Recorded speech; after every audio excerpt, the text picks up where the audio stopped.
Hello friend, ଆପଣମାନଙ୍କ ପ୍ରିୟ serial ସିନ୍ଦୁର ଖେଳ ସିରିଏଲ୍ ଦେଖିବେ। ଜବରଦସ୍ତ ଧମାକା ଅଛି। ଆଦ୍ୟାଙ୍କର ହେବ ପ୍ରତିଶୋଧ ମହାସପ୍ତାହ। ସେ ପ୍ରତିଶୋଧ ନେବେ ପୁନିତଙ୍କ ଠାରୁ। ହଁ ଦର୍ଶକ ବନ୍ଧୁ, ଭିଡ଼ିଓଟିକୁ ସ୍କିପ୍ ନ କରି ଶେଷ ପର୍ଯ୍ୟନ୍ତ ଦେଖନ୍ତୁ, ତାହେଲେ ଜାଣିପାରିବେ। ଆପଣମାନଙ୍କ ପ୍ରିୟ ସିରିଏଲ୍ ସିନ୍ଦୁର ଖେଳ ସିରିଏଲ୍ରେ ଦେଖିବାକୁ ପାଇବେ ଯେ ଆଦ୍ୟା ପୁନିତଙ୍କୁ ଚାବୁକରେ ବାଡ଼ଉଥିବେ। ପୁନିତଙ୍କୁ ବହୁତ କଷ୍ଟ ହେଉଥିବ। ଆଦ୍ୟା ପୁନିତଙ୍କୁ କହିବେ, ତମକୁ ତମ କର୍ମର ସଜା ମୁଁ ଦେବି ପୁନିତ।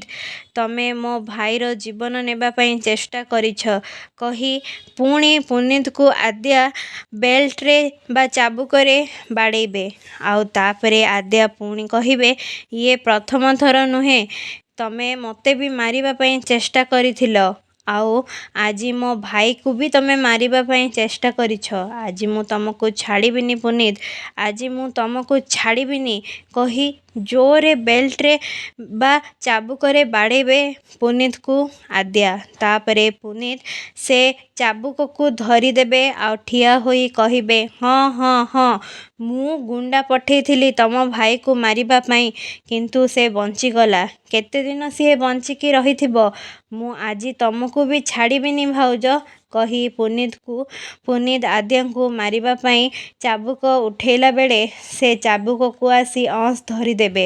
ଅଂଶକୁ ଦେଖି ପୁନିତ ଆଶ୍ଚର୍ଯ୍ୟ ହୋଇଯିବେ। ହେଲେ ଦର୍ଶକ ବନ୍ଧୁ, ଅଂଶ କ'ଣ ପୁନିତର ସତ ଜାଣିଲା ପରେ ଆଦ୍ୟାଙ୍କୁ ଆପଣାଇ ନେବେ ନିଜ ସ୍ତ୍ରୀ ରୂପରେ କି ନାହିଁ, କମେଣ୍ଟ ମାଧ୍ୟମରେ ଜଣାଇ ଦିଅନ୍ତୁ। ଆଗକୁ ଜାଣିବା ପାଇଁ ଆମ ଚ୍ୟାନେଲକୁ ଲାଇକ୍, ସେୟାର, ସବସ୍କ୍ରାଇବ୍ କରିବାକୁ ଜମାରୁ ବି ଭୁଲିବେ ନାହିଁ।